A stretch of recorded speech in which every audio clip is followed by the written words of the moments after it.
Hey all, this is the Twin Rivers Music Scene podcast with your host Madison and Reed. We're here to highlight local and upcoming musicians in and around New Braunfels, Texas. We believe the Texas and Americana music scene is what truly makes this town special, and we are so excited to provide a platform for y'all to hear straight from the artists themselves. We hope y'all enjoy the Twin Rivers Music Scene podcast and stay tuned for more interviews posted every other Friday.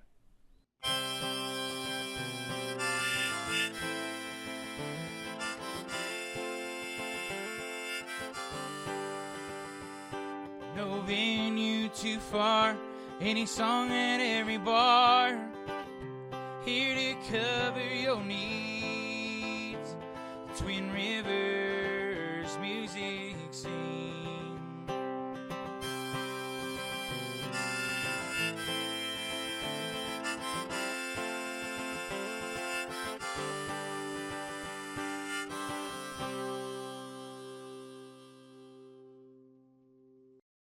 Our next guest is a local from New Braunfels, Texas, and is the lead vocalist and guitarist of a band that blends alternative country, Texas red dirt, and rock and roll. Their sound resonates with honky-tonk crowds and dive bars throughout the area, drawing inspiration from artists like Cross Canadian Ragweed, William Clark Green, and American Aquarium.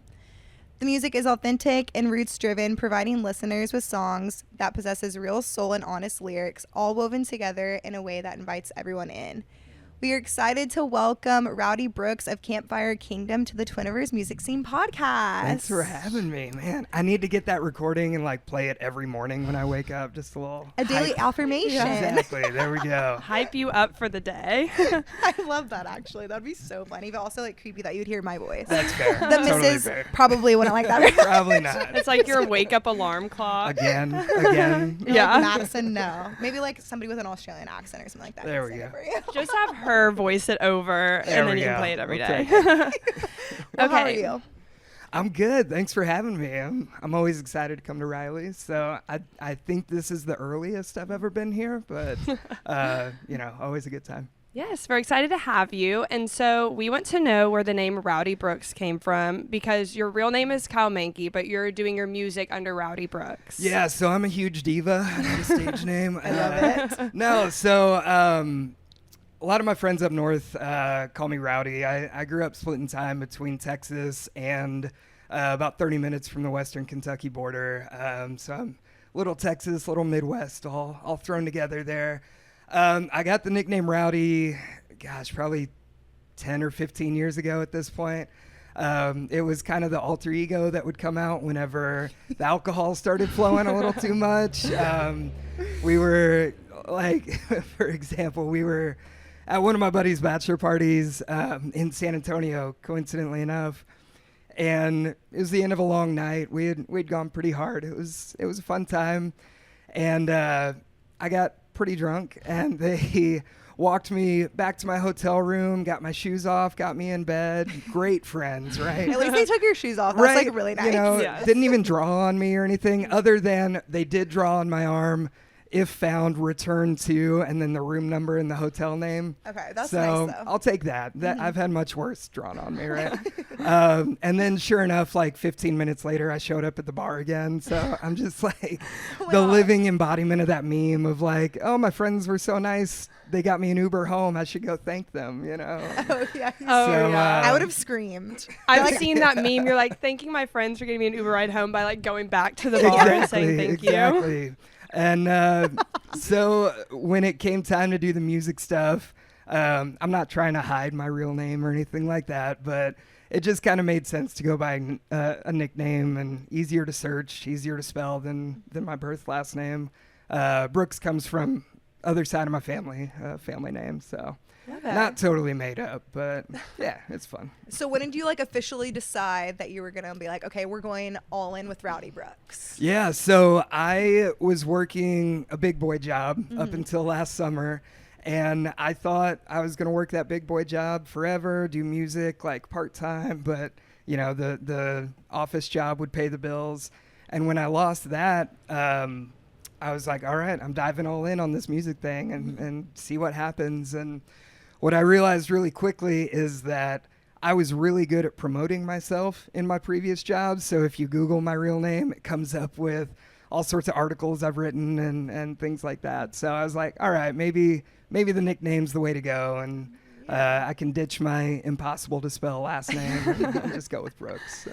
Love it. So if Rowdy Brooks is kind of your alter ego in a way, is there anything about him? I know you said it's from like your drunken like stories with your friends. Is there anything about him that is different than you as Kyle?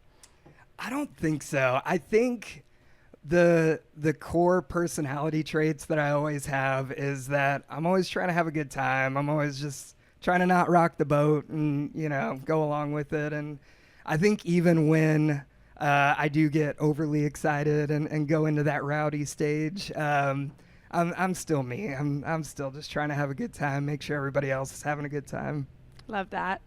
I mean, I feel like a lot of people in New Braunfels have maybe not like total, like, but a lot of them have stage names. Mm-hmm. Like Damon has one, Ryan, Hunter, Yeah. JP McCabe. Mm-hmm. So I think it's a good move. So Ryan Hunter and I actually get our hair cut by the same person. Love. And I was talking with her, shout out Sid. I was talking with her several months ago and was like, yeah, I went to see, Ryan Hunter band. They were great, whatever. And she was like, Ryan so-and-so, and said his real name. And I'm like, I guess. I didn't even know. You're like, who? Yeah. So I know a lot of guys do first name, middle name, and more power to them. But thought I'd change it up. Yeah, Nice. for sure. Well, you're a big part of the New Braunfels scene in Green, and you've lived here for a while. What is your New Braunfels hot take? Oof. All right. My New Braunfels hot take. I'm going to try to stick to just one, and I'm going to try to not more. going to try to not get myself in too much trouble here. Or anything, Educate the people. I'd say first off, my New Braunfels mild take is that New Braunfels is so much better than Austin or San Antonio. I have so much more fun here than I do anywhere else. Hot take, though, musicians, stop playing 4 New Braunfels bars all in 1 week. Like, spread out a little bit. That way, change it up, get some new faces in there. But, I know I'm guilty of that sometimes too, but we are so blessed in New Braunfels and even like San Marcos, kind of the Central Texas area. We're so blessed to where venues want original music and want local musicians, and that's such a Champaign problem. I love that you but said that. I also like Taylor Swift girl. I know. So I was just listening. I'm a Swiftie. Side note, shout out to Elliot, who I went to high school with. She is a background singer for Taylor Swift. Wait, where did you go to high school? Clark High School in San Antonio. Okay, well, I went actually, to she went to another school that Reagan. we grew up. Yeah, She went to high school. That's why I was like, where'd you go to high school? No, we went to church together when we were in high school. But yeah, Okay, she went to amazing. Reagan. So yeah. I met her brother. Sorry, now we're like off topic. Yeah, I've totally derailed this now that I mentioned Taylor but Swift. I met her brother in New York because her brother was my sister's friend, and that's how I know. And she's like so cute. But She's anyways, amazing Swifties, go person, Elliot. amazing singer. Strike 'em so rattlers. If Okay. I ever watch the Taylor Swift documentary, it'll be for her. Yeah, absolutely. Okay, sorry. Okay, go back. But yeah, New Braunfels hot I take. think New Braunfels, San Marcos, we're so blessed to be able to play here and make a living here. I have friends who live in Nashville, and there's some bars that are charging artists to come play now.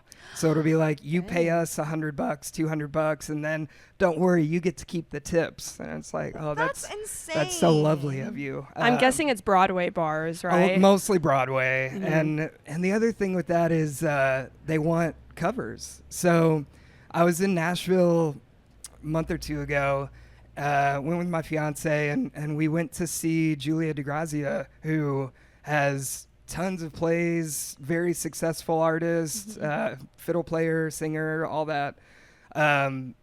We went to see her play on Broadway, and it was all covers. And I'm like, no, play original music. You're better than that. And it wasn't her fault. It was, the venue that wanted her to play that. But anyway, very grateful to live here. But I wish some of the artists would play elsewhere. Spread a and little bit spread out. out. Get more new faces up there, I think would be great. And that way it like shares the New Braunfels talent too in For other sure. areas. There's a lot of it. Yeah, here. if you go to the Picker Circle here or any of the open mics, like there's so much talent around. It's unbelievable. So it'd be great to be able to see more of that too. So how long have you been playing in New Braunfels? Let's see, probably about 10 years now. Okay. I grew up playing music mostly in San Antonio. Started in the Midwest way before then. I remember some of our first shows were renting out church auditoriums, and we'd be, yeah, we're a Christian rock band, don't worry, you know. And we prayed it before and after. Doesn't say the word God or Jesus in any songs. Just put your hands up in the air. As I'm up there playing like Goddamn Lonely Love and stuff. But Jesus forgives. yeah, for sure. But came from that to San Antonio, played the San Antonio rock scene a lot growing up. And I got... I'm going to drop a weird piece of lore here, but I got my first big boy job working as a dolphin trainer at SeaWorld. I will You're never get lying. over this. I bring it up every time I Wait, see him. I did not know this. This is true. I was an animal care specialist at SeaWorld, so I trained marine mammals, all sorts of crazy stuff. I Wait, wasn't. so did you swim like with I these dolphins? did. And I do wasn't. tricks? I wasn't one of the ones in the shows. I was. I wish. We were the ones who, Pull the clip. when stuff was going wrong, they would pull us over. Like the animals were pissed and they'd bring Yeah. you So in. you were the problem solver of the animals Exactly. getting pissed. So ideally, whenever you need to get like a blood sample or a breath sample or something like that, they'll come over. The animal will come over. They'll give you their flipper or whatever, and then you'll give them a fish, and it's all Hand it good. over. If they're not doing that, and the vet is like requiring something happens, that's when we get in, and I'm going to get in trouble for saying this. Don't come after me. But we would have to tackle the dolphins and like Okay. come down on the sea lions. Like it was. What do you mean come down on the sea lions? So these things are like 800-pound dogs that are running around, right? And it's basically some rodeo shit, except we were all in wetsuits. So No way. Wait. it was wild. It was so much fun. I am like so shook to the core right now. Okay, wait. I have like two questions. So like, are we pro SeaWorld? Because I'm You not. know, man, I don't. How long is this podcast? 'Cause I'm free the dolphins. that's free fair. Shamu. Totally fair. Yeah. The thing I'll They're say. obviously getting tackled by their trainer. By jackasses over here. I am not speaking for anyone but myself, of That's course. fine. An opinion. My opinion is that they probably shouldn't have been in aquariums, but now that they are, they get treated better than most of the humans that work there, frankly. The Wait, dolphin wait, got wait. treated better than you. I think the Got paid statute of better. limitations has passed on this, but I used to steal like crab and salmon from the freezer, That's and we would fucked up. take it back to our roommates. And we would Wait, cook so it for you would dinner. steal the animals' foods? I mean, they got theirs. I wasn't taking it out of their mouths. It's just sometimes the inventory would suddenly be lighter, you know? Totally. You're like, this is a king crab. This is worth a lot of money. No, but for real. I mean, it was the same truck that would stop at, all the San Antonio restaurants and then stop at SeaWorld. And so we're like, yeah, we'll just You know what? tuck this in, take I'm it home. obsessed with the story. You know what that's giving is Tiger King when the employees would steal the rotten Yeah, meat. exactly. Except this was good. This was good so stuff. it's not wrong. Okay, wait. Who was your favorite animal? Like, who was your man. favorite Um, otter? So Is that it's an funny otter? because Okay. I have some scars on the back of my ankle from the little otters. They're little shits. Really? I love little otters. I love them. Don't get me wrong, but they're little shits. It's like trying to train a cat, except a cat that'll bite the shit out of you. Oh no, that's and what happened. for whatever reason, it became kind of a meme that I was otter bait. I got bit by the most, as far as I know, last I checked, I got bit by the most otters out of anyone that's worked there. Rowdy Brooks. To the point where I had to stop going in unless I had like tall boots on. It was a whole thing. But ironically, those were my favorite because it was a challenge. And like once I did get the hang of it and stopped getting the shit bit out of me, it was awesome. It was so much fun.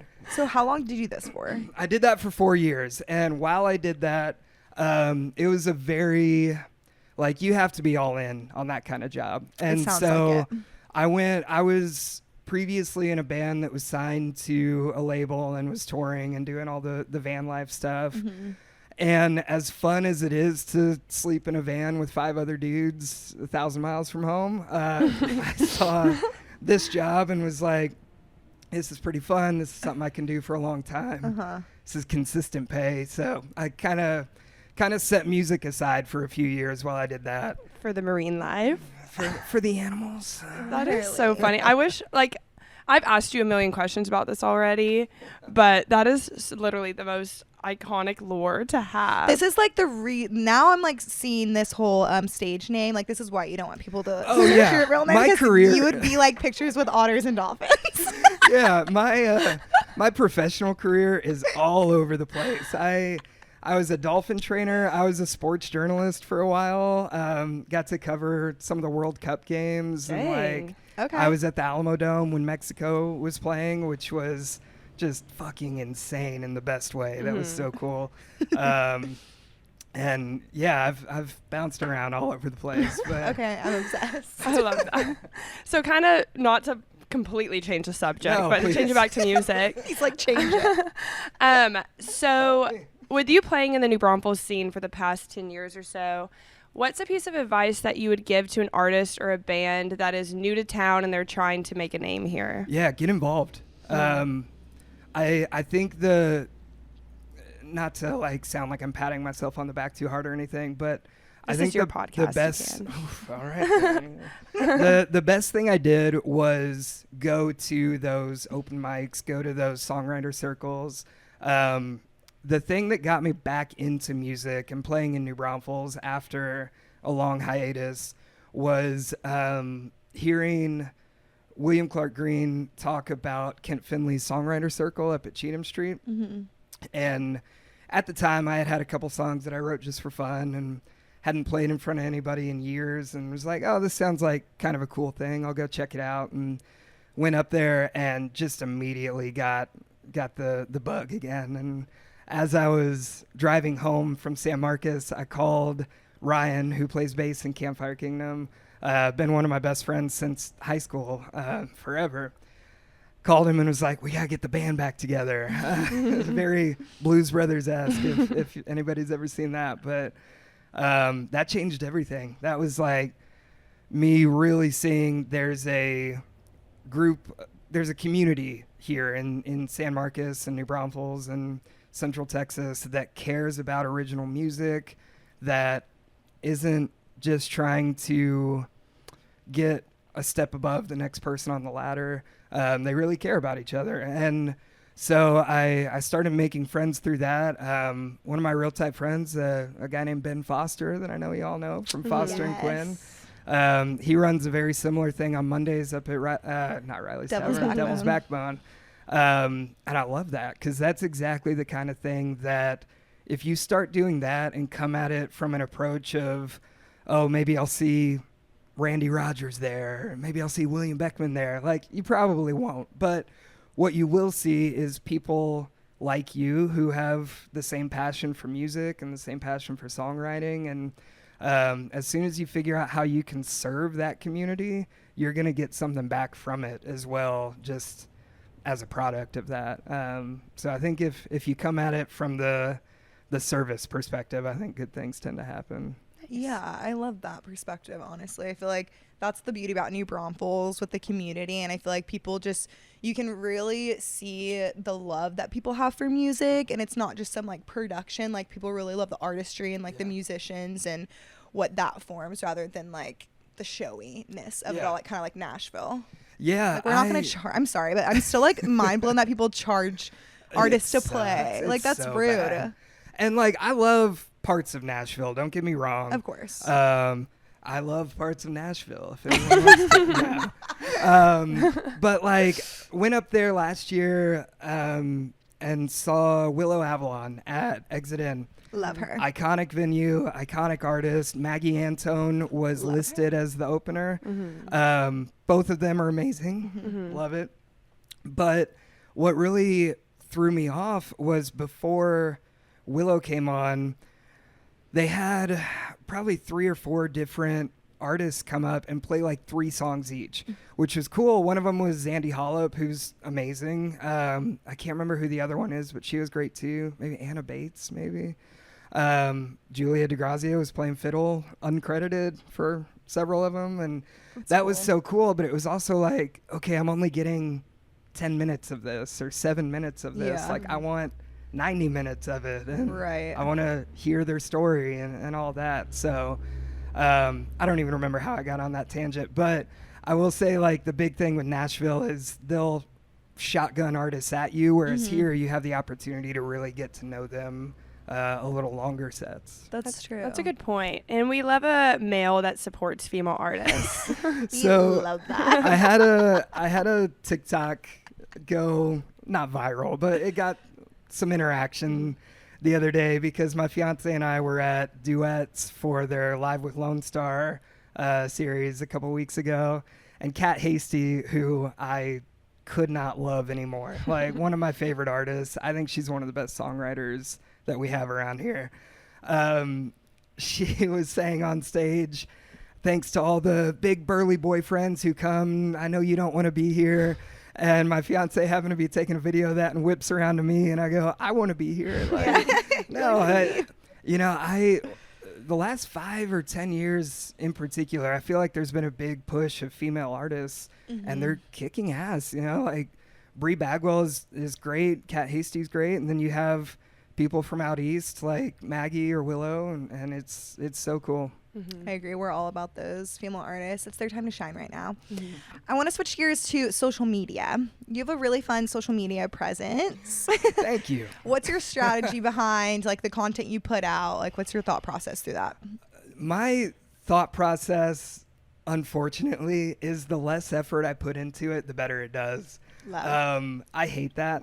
I can't stand that. I've had lots of conversations with other musicians and artists and people who want to grow in social media, and I'm far from being an influencer or anything like that, but the ones that do better than the others are ones where I just open my phone camera, start recording, and whatever bullshit comes out, post. I spent probably 15 minutes editing like a New Year's recap thing that got like 200 views or something like that. And I'm like, this is why I don't spend time on stuff anymore.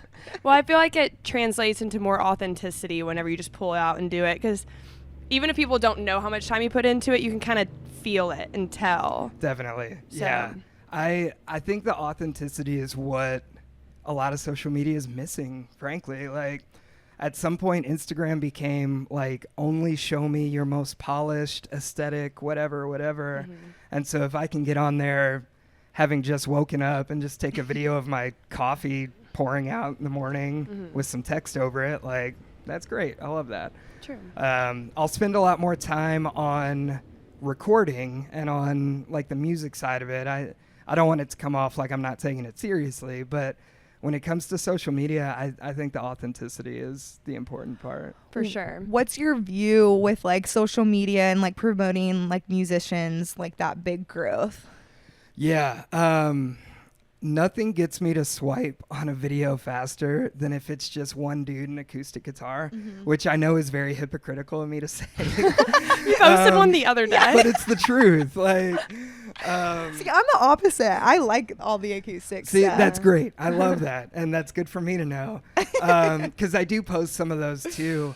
But I think one of the bands that really did it right is Dexter and the Moonrocks, who they went on TikTok and posted pretty much anything but their music at different points, just trying to show their personality and show kind of who they are, why you should care about them. And I think that is equally important, if not more important, than the music when it comes to social media. Like, I agree. That's a good point, because a lot of people already know Dexter and the Moonrocks, and even people that didn't already, like, the thing that sets bands apart from each other is the personality behind it, and like the front men, and then also the dynamic within the band. So I think that's a really great point. yeah, like, oh, a tattooed white guy playing acoustic guitar. I'm the first person to ever do that, you know? So, like, if I can show them a little bit of, you know, my humor or what I'm thinking or whatever, then that's a lot of fun to me. Yeah. I love connecting with people, and that's really what this whole music thing comes down to, is like, if I can write a song that connects with someone, that just makes my year, for sure. True. So for people who might not have heard your music before, do you have 3 words that you could use to describe it? Yeah. Loud, emo, fun. Love That's it. what I'll go with. Loud, emo, and fun. You know, we always joke about, you know, we're Campfire Kingdom and we're here to make you sad as shit. And I heard an interview. Gosh, I wish I could remember who it was. I feel like it was one of the old timers like Jerry Jeff or something like that. But they said if you can put a name to the sadness, it helps you move forward from it. So once I kind of took that mentality, because for a long time I was like, I have to write happy songs. No one wants to hear me crying up there about, you know, ex-girlfriend or whatever. I love crying. But once I took that mentality and I realized most of my favorite artists, they write the whole spectrum of songs. We really, really dove into that hard. Love it. You need to put that on merch, like here to make you sad as Yeah, shit. I like really like that. That should like literally be That'll be also the next official shirt, yeah. tagline. We'll get our designer on it. Match Chase.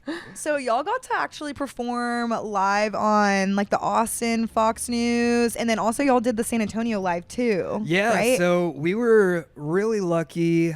We played a show at Green Hall last year, and afterwards this guy came up, and his name is Chris, and you know, at the time we're like, don't really know you, whatever, but he was saying he wants to manage us, he wants to help us, help grow, help get the music out there. And all my musician friends know that there's one of those people at every single show. And so I always take it with a grain of salt. But then as we got to know Chris and see his body of work, we're like, oh, he's legit. Like it was a great pairing. And so our manager booked us on the San Antonio TV and then Austin TV as well. And that was a trip. That was fun. Is it scary doing it live, or what do y'all feel when y'all go out there? Like, it's so weird playing to a mostly empty room by design. I've played for plenty of empty rooms that we hoped weren't empty, but this one was intentionally empty. And, you know, it's 8 or 9 in the morning. And so it's, you know, most of us are asleep at that point half the time. And but it was great. I had a great experience with both stations. It was very different for both of them. San Antonio was very like, yeah, bring your own stuff, whatever you got, we'll use that. And Austin was, you know, by the minute had an itinerary and had security badges and everything else. So it was a good time though. I mean, I've played a lot of strange shows over the years.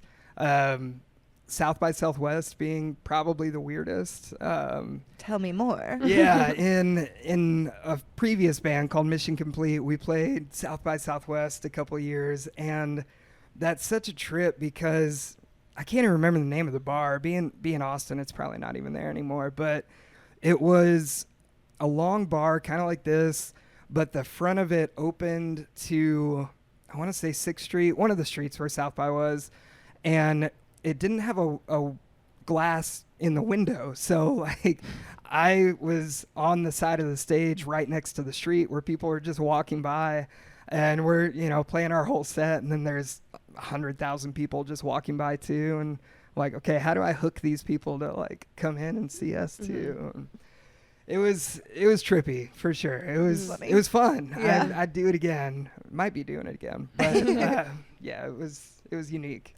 Speaking of unique shows, do you have any show that sticks out where you had a really awkward experience either on stage or with someone in the crowd or with the venue? I think you know me long enough to know that I am constantly feeling awkward. Awkward or embarrassing, either one. I will say one thing. Okay, I'm going to say this. I'm not making fun of the person who did this. I want to be clear about that. But an unexpected awkward moment happened when we were playing at Green Hall one of the times, and we were playing right behind the bar on the floor like a lot of the longer sets do. And I, at that point, almost exclusively sang with my eyes closed. Not because I get nervous, but because I make a lot of stupid fucking faces. And so, like, I've seen all the comments about Tyler Childers' crazy eyes and all that shit. And so I'm like, oh, I'll just sing with my eyes closed and they can't make fun of me. Got him. Got him. So we have this woman who is sweet as can be. she was really enjoying the music. She was videoing us very close the whole night. No problem with that. Love that. Glad she was having a good time. But when we took our break, one of the other guys in the band was like, I can't believe that lady came up behind us. And I was like, wait, what? And apparently at one point when I was singing, I had my eyes closed, and she like walked between me and the drummer up to the back of the bar and was asking for drinks for us, like stepping over all the cables, and like we were actively playing. And I saw none of it. I had no idea it happened. Because it was behind you. Because it was behind me and I had my eyes closed. Oh yeah, your eyes closed. So I was like, the crucial part. So ever since then, I'm trying to train myself. Like, maybe don't do that. Maybe like having your eyes closed in a bar where there's a ton of random people isn't the best idea. Yeah, I mean, I wouldn't like put that as like your fault, but like I would definitely maybe like peek every once in a while. Yeah. But okay, people are insane. Like I always love to like listen to these random stories of people, the audacity the folks out there have. The lack of concert etiquette. I'm just like, we have to put on a class. I said this once, we'll say it again, and maybe we should actually do a whole etiquette because it's crazy. Yeah. Like Kyle Garrett, somebody was reaching into his pocket. I'm like, no. Like, what did Gracie say? What happened to her? Hers was like something weird too. But like, people just get up. Yeah. I'm like, people need to relax. Like, number one, a song is 2-3 minutes tops. Yeah. Just wait. And then you can go. But Yeah. also, don't get on stage. Like, are Yeah. we okay? Unless you're the tambourine player and your name is Madison. I'm And you get totally welcome different, up there. obviously. Yeah, crazy. I'm still kind of scratching my head about that. I get that there's not an elevated stage there, but there's so many cables and monitors and everything in the way. And But there's like, a bar it's on the other band. Like, side. don't go Yeah. over there. Like seriously, it honestly pisses me Yeah. off. I can't with people. Like the audacity. Maybe I'm just not confident enough. Maybe she didn't realize that you can order on the other side. I'm sorry. There's no excuses. You cannot walk through cables and walk through the band. Like that is actually ludicrous. Like there is no like I will never be on her side. Anyway, very passionate. let the band play. Yes. Okay, so do you have any people or experiences in your life that have heavily influenced the music that you write? Yeah, I might get in trouble for this, but I went through a bad breakup a couple years ago and wrote a 7-song EP about it. It's That's called okay. That's where all All songs That's Left come to from. Say by Campfire Kingdom. Yeah, I always joke, it's totally fictional, but anyone who knows me at that time knows it's You heard it pretty here directly first. biographical. But on the brighter side, though, I started playing guitar when I was probably about 13. I was at a church camp, and some guy was strumming another white guy playing the acoustic guitar, you know. Tattoos. He was playing, and at the time I had played drums for a few years, and I still like playing drums, but I'm too much of an attention whore. I gotta be up front. You can't be in the back. Exactly. I love the honesty. Exactly. So he taught me a couple things, and then I got the opportunity when I was probably a 8th grader, freshman in high school, maybe even younger than that, which is crazy in hindsight. But I hopped in a van with some guys that were touring like the Midwest a little bit. Just hopped in the van. And I mean, I got Number to know one him thing a of little bit what first. to do. Like, So, don't free hop candy, in. What was you your know. role? He's like, one day I just hopped in a van. Can you imagine if I said that out loud? Yeah, which like, especially as a middle school boy, like I don't know what anyone we're in getting that too situation dumb. was thinking. But thankfully they're great guys, and they had me selling merch and running lights and helping with the sound, and that like I've been exposed to the DIY scene since I was literally a child, and that really helped me in forming what kind of artist I would be and what kind of performer I'd be down the road. And then to take it full circle, the lead singer of that band ended up becoming a tattoo artist up in Colorado. Todd Showdown is his name, and I got a tattoo from him a couple years back. So Full it's circle. like full circle, you know. Yes. You influenced me as a kid, and now you've got your mark on me forever. So. Wow. In the white van. Yeah. So So bad. that's the moral of the story. Always get in white vans with sketchy dudes. You'll learn a lot. Just kidding. Okay, so you were talking about recording. You have that EP. You have 2 EPs out, correct? Yeah, so we have the EP that is 6 or 7 songs, and then we released a single called Ghosts last year, which is super fun. It's a little more rock heavy than the rest of our stuff. We went back into the studio at Stone Creek Sound up in Helotes, right past Flores, in October, I think. So we haven't announced it yet, but we're going to have a couple singles coming out here really soon, and then a full album in the summer probably. Wait, that's exciting. How many songs on the album? TBD, but it's looking like between 10 and 12. Can you give I think us... we recorded 14, if I remember correctly. Okay, cool. So Can you give us the album name? I will as soon as it exists. Yeah, okay. I didn't know if we had as soon as I have it. Yeah. No, it's kind of a crazy story because my friend, he's a Grammy-winning record producer named Mac Damon. M-A-C-K, Damon. Okay. Not Matt Damon. I mean, Matt Damon seems all right too, but Mac owns Stone Creek Sound up in Helotes, and he's been so ridiculously generous with letting us use the studio at a very reasonable price, and for basically as long as he throws the keys at us and says have fun. So very, very grateful to him and for that opportunity, because for that week in October we were basically able to just go lay down the ones that we knew for sure we wanted, and then demo a couple that weren't quite ready, and then throw a couple that I wrote that week on there too, and it just really gave us the space to be creative and do our thing. And that all, talking about serving your community, that all came back way back the first time that I was signed and making music and stuff. He was our producer for that band, and I happened to run into him at SeaWorld one night. It was him and his kids, and I was, at that point, I had quote unquote quit music, and I wasn't looking for I wasn't trying to suck up to him, anything like that, but I had a dolphin come over and let his kids feed it and touch it and take pictures and all that.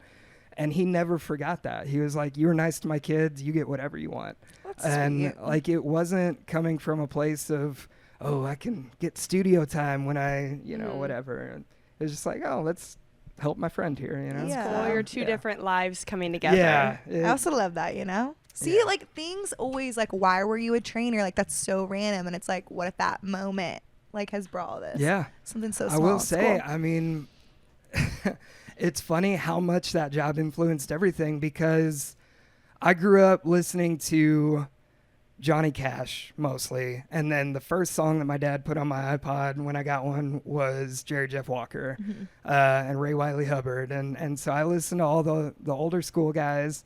And then 90s country, living in the Midwest, we had tornadoes all the time. And whenever there's a tornado, you throw the radio station on to listen for where it's going and all that. This is before the internet. And so in my brain, I associated modern country music with being in my great-grandma's basement and, like, hiding from the tornadoes and shit. So it took a while for me to come around to liking that. But it's goofy. My brain is silly. But when I was at SeaWorld, I had a roommate who is the reddest ass Aggie that I know. And we were having a party one day, and he threw on a mix CD that had Wade Bowen, Randy Rogers, Kyle Park, some of these Texas country guys. And I was like, what the fuck is this? This is great. And the artist that really sealed the deal for me was William Clark Green, and his Rose Queen album just changed my life. I mean, it was like, this is that blend of rock and country and storytelling and songwriting. Like, I just couldn't get enough. And so all that because I got a job tackling dolphins Tackling years ago. I love that you said mix, because I used to make those CDs all the time. Yeah. With all the different, I wish, like, people still did that, but now we have Spotify, I guess. So One, congrats on graduating from grad school from A&M because you just Thank mentioned you. Red You're Ass. Red There Ass you go. too now. Yeah. Yes. And then two, to go back to you mentioning your newest single, Ghosts, you have a quote in there that says, if I'm proof of one damn thing, it's even good-hearted men lie. So what are 2 truths and a lie that you can tell us that we can try to guess about you? Okay, we'll Okay. guess. That's tricky. Normally the SeaWorld stuff is one of them because it's so absurd. What? Man, I should have come up with something a little better. Let's say I was in the newspaper for flying a kite. I was duct taped to a tree and left there. Those seem like the truth. Yeah, those Or are like the I hit a deer leaving the last deer hunt of the season Wow. Like with that's a car? pretty- with my truck. Okay, this is kind of a Ironic. hard one. I'm going to guess that the deer one is the lie because the other 2 are so random. I don't see how you could come up with that on the spot. I know. I was going to kind of go with that one too, but I'm going to say the lie was the kite. The lie was the deer. I You- knew you got it. Yeah. That was a You good know lie to make why, up on the though? spot, though. Yeah. But I knew because you wanted to give out your 2 truths and then you were trying to figure out a lie. The psychology behind it. Got We me. read it. I You read got you me. pretty well. I'm just kidding. So on Spotify, they put together that playlist that is like so-and-so band radio with all the other musicians on it that relate to the music that you're putting out. For Campfire Kingdom specifically, what other artists do you think like deserve to be on that radio with you that you have influence or influences you? You know, I would be honored if after listening to our stuff, Spotify kicked people over to like Shane Smith and the Saints, William Clark Green. They're huge influences for me. I think as a band, Drive-By Truckers and Jason Isbell are huge influences. Lucero, just kind of that alt country. You know, I was telling somebody the other day that real blue collar country is punk as fuck. And so if you can lean over to the Drive-By Truckers, Lucero type stuff, I think that'd be pretty cool. That's an interesting point because I've had conversations lately where a lot of country artists have either come from the punk scene, like playing it, or they say they pull influence from it, which like on the surface doesn't seem to make sense, but it seems like a really running trend that people say. Yeah, I mean, it's at the core, I think real country and what I know about punk rock is that it's very anti-establishment, very DIY, very us against the world. So I was over at a buddy's house the other day and he had YouTube going on, just floating through random songs, and he's a huge rock guy and hates, quote unquote, hates country. And then Benjamin Todd came up, and you know, the neck tattoo and everything else, I think kind of intrigued him, and he listened. He was like, this is awesome. And then I was like, okay, now go look up Steven Wilson Jr. and just kind of let him down the rabbit hole of guys that, you know, he loved it because those threads are so similar. Yeah, I definitely agree. I feel like even with like the mix, like there's like the Drop Tines, Reed Southall, like even kind of like Co-Wetzel a little bit too, and like Geo and the Hired Pecos. Guns. Yeah, I feel like those Yeah. all like ride that. I don't even know what to call them. It's like Yeah, I mean, Treaty Oak Revival, Yeah, I love Treaty Oak, them. yeah. They're not country. Yeah. They're a pop punk band with a deep southern accent. Yeah. And I love them. But yeah, it's crazy how that line blurs. Okay, so to wrap it up, we're gonna do a Would You Rather. Are you ready, Rowdy Brooks? I am so ready. Okay. Would you rather forget the lyrics on stage or break a string on stage? Ooh, definitely break a string. I feel like strings you can chalk up to just being random, but if you forget the lyrics, that's on you. Okay, interesting. I think I would. I'm not like an artist or anything, but I think I would do the It's not lyric. true. You're a tambourine player. So You're true. one of Thank you us. so much for noticing and acknowledging. I feel like when you break a string, though, like it's way more time consuming. Yeah, for sure. I always overpack, whether it be like a vacation or a show. When I come to shows, I always have 2 guitars so that I can swap it out if I do break a string or if something goes wrong. Yeah, well, I'll help you if you break a string. Perfect. I'll do that for you. Would you rather have the crowd sing too loudly or not sing at all? Oh, too loudly for sure. I remember we have a line on one of our songs that says, "Nothing good has ever started with a 512 area code." Yeah, I And saw that. I like that. we were playing in Austin one time, and a couple of people were like yelling that back at us, and just my heart grew 3 times size. You know, it was I so love cool. it. Would you rather be famous or unknown but deeply respected by musicians? Unknown but deeply respected for sure. I feel like that category goes for a lot of my favorite artists right now. So. And then would you rather hear your songs played at weddings or breakups? Ooh, if somebody's playing one of our songs at a wedding, that's probably not a great sign. So when we sign the divorce papers. Yeah, right. No, that's not true. We have a couple good love songs, but I love the idea of having that, you know, Red Clay Strays, Stoney LaRue love song that everybody has at their wedding, whatever. But some of my favorite artists I found when I was going through tougher times. So I think I'd rather be the guy or be the band that people come to when they're going through the shit. Yeah. Get them back on top. Yeah, for sure. Or push them further down. Right. Kick them while they're down. Campfire Kingdom. What was it again? What was your tagline? Here to make you sad as shit. Yeah, here to Yes. make you sad as shit. That's awesome. So, okay, so what's upcoming for y'all? What kind of shows do y'all have that y'all can? Yeah, so really excited. I know I'm going to forget some, so please go to our website, campfirekingdom.com or rowdybrooks.com. Have the full slate there. But at the end of the month, I'm playing a duo set with Ben Foster over at Poorhouse into January.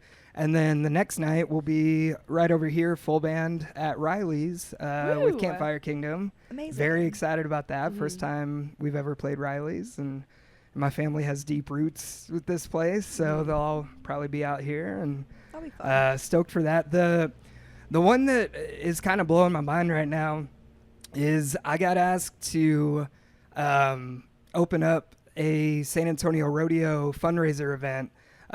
Cody Canada's the headliner, which I have so much respect for him and love his music, and really stoked to be able to help support that. And it's called Brushstrokes and Ballads, I believe. I'll post the Cool. link on social media, but there are still a few tickets left, but it's all supporting the Western Art Fund and scholarships and things like that. So really stoked to be able to help raise some money for a good cause and officially be a San Antonio rodeo artist, I guess. That's awesome. That's what awesome. to So you say. opening for them or?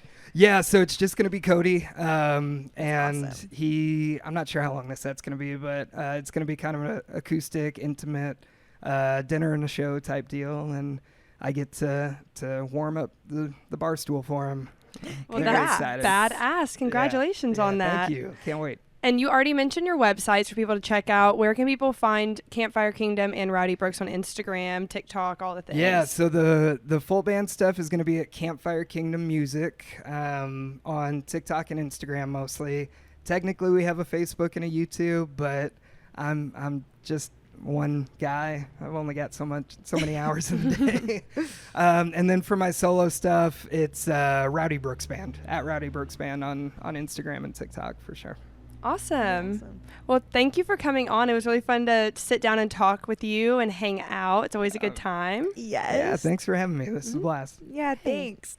And again, this has been the Twiniverse Music Scene podcast with Madison and Reed and our guest, Rowdy Brooks. Make sure to follow him, all the things. Come to the show at Riley's. We'll definitely be there. And thanks again.